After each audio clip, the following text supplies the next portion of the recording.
Ngayon po, dito po tayo sa tirahan po ng Tambaloslos guys. Sinasabi nilang Bungisngis. Ito na po yung area ngayon. Kasama natin si Ramil.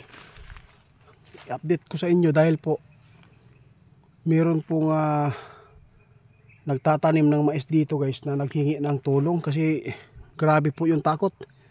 Nagpapakita, lumapit po sa kanya. Siguro hindi naman po nananakit. Lumapit po talaga dito sa nagtatanim ng mais guys. Ito po yung mais dito. Tingnan nyo.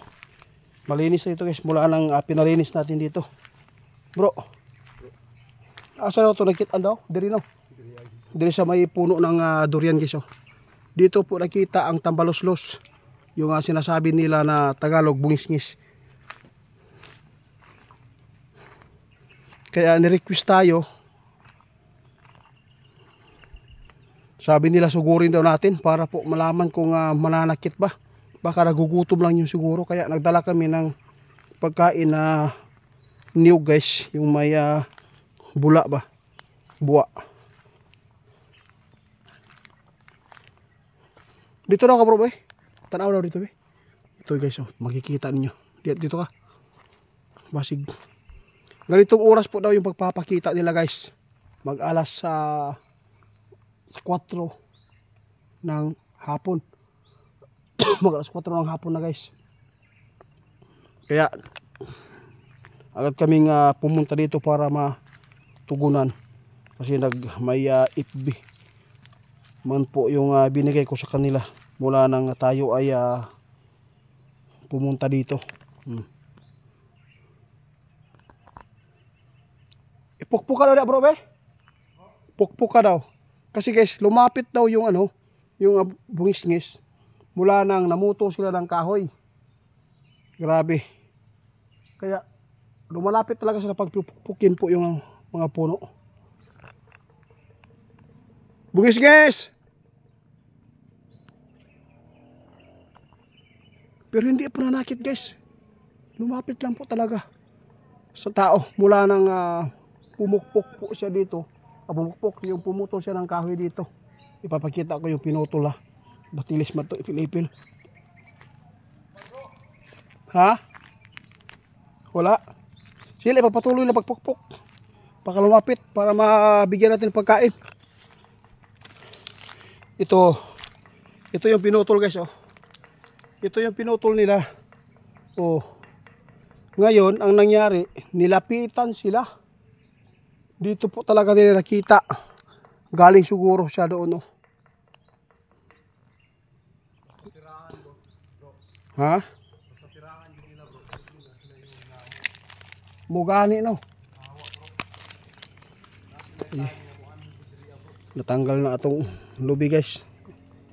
Kunyara na, kaura na itong naana. Tawagan daw eh. Kaibigan.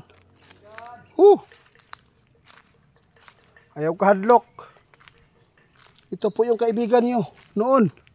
Yung nagbibigay ng pagkain sa inyo.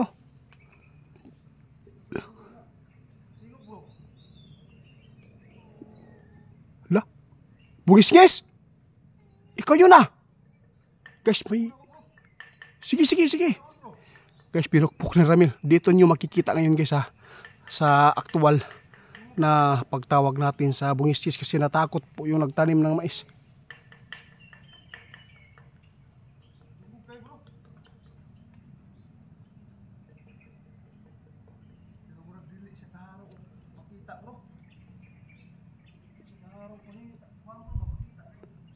Isaba. Pukpok lang jud diha.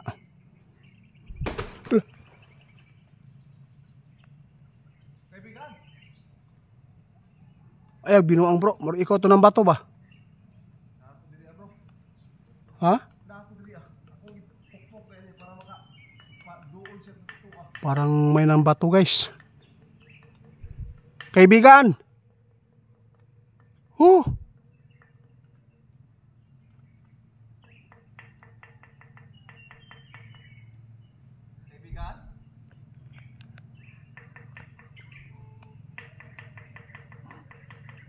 May boses guys papunta dito. Bro, isa bro, tama na bro.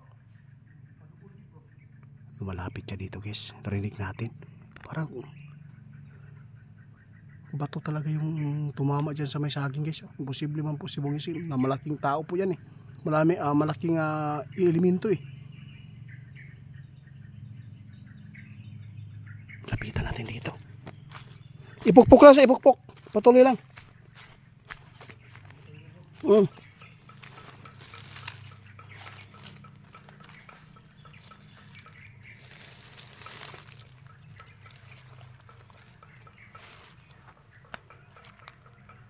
Mas maganda bisitahin natin yung mga kaibigan na natin.